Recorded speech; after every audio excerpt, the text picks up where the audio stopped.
ایک خواب، ایک وعدہ، ایک عہد۔ اس آزادی کی تحریک میں ایک نعرہ گونجتا تھا، پاکستان کا مطلب کیا؟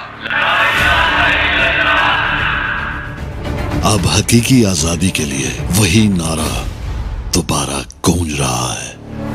پاکستان کا مطلب کیا؟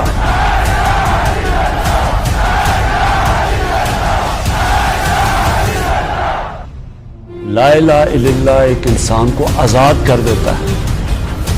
لا الہ الا اللہ انسان کو غیرت دیتا ہے۔ اللہ کا حکم ہے کہ اچھائی کے ساتھ کھڑے ہو اور برائی کے خلاف جہاد کرو۔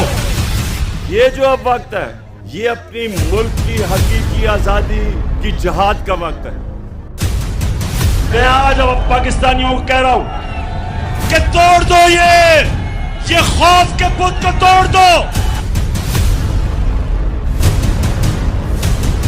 اس سفر کی ایک منزل 1947 کو ملی، آزادی۔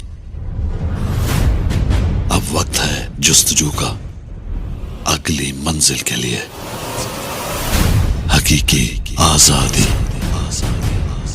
میرا یہ ایمان ہے کہ ہمارا ملک ایک بہت عظیم ملک بننے جا رہا ہے۔